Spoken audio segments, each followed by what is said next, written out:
আসসালামু আলাইকুম রহমতুল্লাহ। প্রিয় দর্শক, মানুষের চাওয়া পাওয়ার শেষ নেই। জন্মের পর থেকে মৃত্যুর আগের দিন পর্যন্ত পুরো এই জীবনে প্রত্যেকটি মানুষের জন্য ব্যক্তিগত অসংখ্য চাহিদার সৃষ্টি হয়। এই জন্য রব্বুল আলামিন বলেছেন, তোমরা আমার কাছে চাও, আমি তোমাদের ডাকে সাড়া দিব।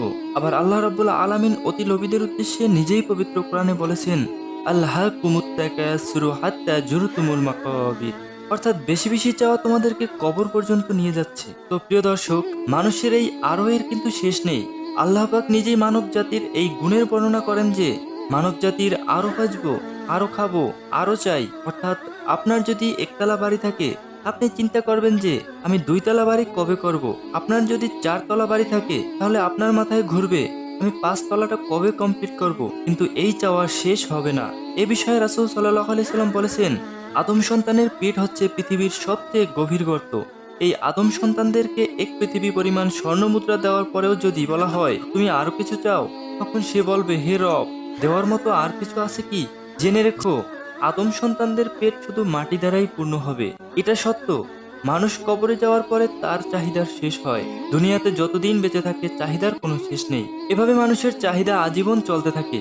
তবে কিছু লোক আছে, তারা অতি দরকার সে জিনিসটাই শুধুমাত্র আল্লাহ রব্বুল আলামিনের কাছে চায়। যেটার জরুরত তার প্রয়োজন, সেটাই সে রব্বুল আলামিনের কাছে চায়। সে ভোগ বিলাসে মত্ত হয়ে ওঠে না। প্রিয় দর্শক, রব্বুল আলামিন দুনিয়াবি আখিরাতে যে কোনো ধরনের চাওয়ার জন্য তার মুখাপেক্ষী হওয়ার উপদেশ দিয়েছেন। রাসূল সাল্লাল্লাহু আলাইহি সাল্লাম বলে গিয়েছেন, তোমরা শুধুমাত্র আল্লাহ রব্বুল আলামিনের কাছেই চাও। তো প্রিয় দর্শক, দুনিয়াবি জিনিস চাওয়ার ক্ষেত্রে রব্বুল আলামিনের কোনো নিষেধাজ্ঞা নেই। বরং যে বান্দা যে কোনো প্রয়োজনে আল্লাহর মুখাপেক্ষী হন না, আল্লাহ তাদের উপর অসন্তুষ্ট হন। আল্লাহ রব্বুল আলামিন অত্যন্ত পছন্দ করেন যে বান্দা দুনিয়াবি অথবা যে কোনো ধরনের চাওয়া পাওয়ার ক্ষেত্রে আল্লাহর মুখাপেক্ষী হন। যদি সে সাথে সাথে পেয়ে যায়, শুকরিয়া আদায় করুক। যদি না পায়, তবে সবর করুক। কেননা কোনো দোয়াই বিফলে যায় না। হয় আল্লাহর সাথে সাথেই দিয়ে দেন, না হয় আল্লাহ রব্বুল আলামিন ধৈর্যের ফলে দান করেন, অথবা আখিরাতে এর জন্য উত্তম কিছু দান করেন। সর্ব মুহূর্তে মনে রাখতে হবে, রব্বুল আলামিন যে সিদ্ধান্ত নেন সেটিই সঠিক এবং সেটি আমাদের জন্য কল্যাণকর। তো প্রিয় দর্শক, আসুন আমরা আল্লাহর দরবারে চাই এবং সম্পদের মালিক হই। প্রিয় দর্শক, আল্লাহ এমনটি বলেননি, তোমরা আমার কাছে চাও, আমি তোমাদের দিব না, বা তোমরা গরিব হয়ে যাও। বরং আল্লাহর কাছে যারা চায় এবং যারা আল্লাহর কাছে চাওয়ার মতো চাইতে পারে এবং পরিশ্রম করে, বরং তারাই দুনিয়া এবং আখিরাতে অধিক কল্যাণকামী হয়, তারাই অধিক পরিমাণে লাভবান হয়। আজকে যদি আমরা আরব রাজ্যের দিকে তাকাই, রব্বুল আলামিনের কাছে অনেক বেশি দোয়া এবং অনেক বেশি মোনাজাত করার বরকতে আল্লাহ রব্বুল আলামিন তাদেরকে অসংখ্য খনিজ সম্পদ দিয়ে পৃথিবীর বুকে অর্থশালী এবং জাতিতে পরিণত করেছেন। প্রিয় দর্শক, আজকে যে আমলটি নিয়ে আমরা আলোচনা করব, ইনশা আল্লাহ, জীবনে কোনোদিন অর্থের অভাব হবে না, সম্পদের অভাব হবে না। আল্লাহ রব্বুল আলামিনের কাছে চাইবেন, ইনশা আল্লাহ। এই দোয়ার বরকতে আল্লাহ আপনার চাওয়া পাওয়া পূরণ করবেন, ইনশা আল্লাহ।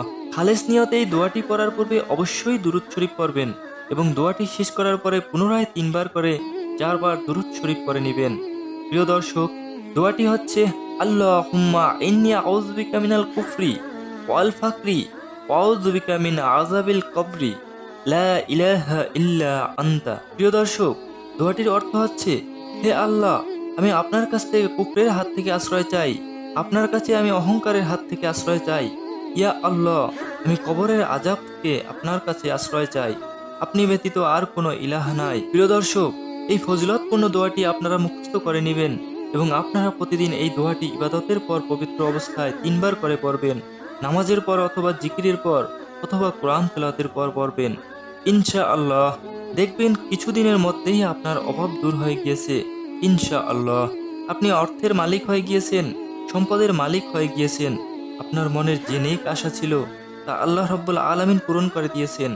মনে রাখবেন, একমাত্র তিনিই পূরণ করার মালিক, তিনি আশা কবুল করে থাকেন। প্রিয় দর্শক, আমরা আল্লাহর কাছে চাইব, নিজে পরিশ্রম করব এবং আল্লাহর উপর পরিপূর্ণ আস্থা রাখবো। ইনশা আল্লাহ, তিনি আমাদের সকল হাজত পূরণ করে দিবেন।